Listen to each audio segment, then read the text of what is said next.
Hello Amazon.com, it's me, Bo Shevasu, and I have a PS3 here, and if you're like me, you have a lot of controllers that have died. Well, I got a replacement controller.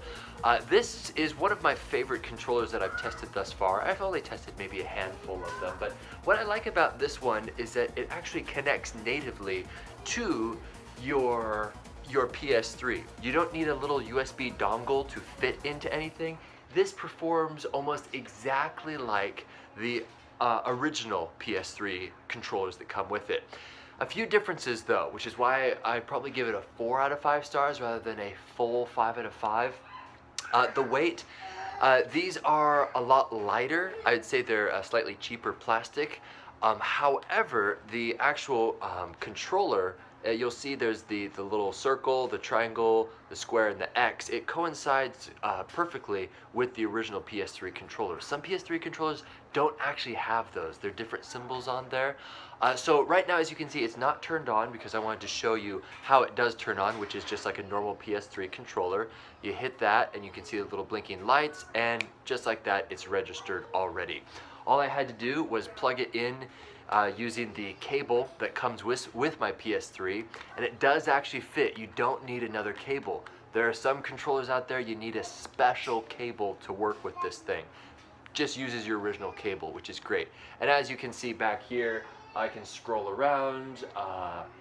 It works and performs pretty much exactly like the other controllers here. Feels very smooth. Nothing is sticky, very fast feedback with the springs and the switches. I like that. One thing to keep in mind, and this is if you're using your controller for Netflix or something like that, after a few minutes, this goes into sleep mode to save batteries. That may work for some of you guys, but for me that's kind of frustrating. Whereas this controller, once you know the originals, it stays on until pretty much the batteries go dead. And so if you are done with the Netflix episode, you just pick up your original controller and go.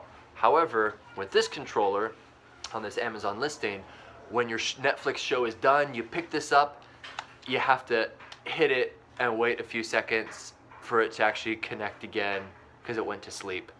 And then you can do it. So that's kind of lame, but I could see sort of why they did that to preserve the battery life. So I'm not gonna give it too many more than 1 star off, but I'd say for 95% of people out there, this would absolutely rock, and in my particular instances, it works very well. So I'm going to give this a 4 out of 5 stars, and I hope that this small little demonstration is helpful in determining whether or not this is the right PS3 controller for you. My name is Bo Shevasu, and I look forward to demonstrating and reviewing more fun things here on Amazon.com.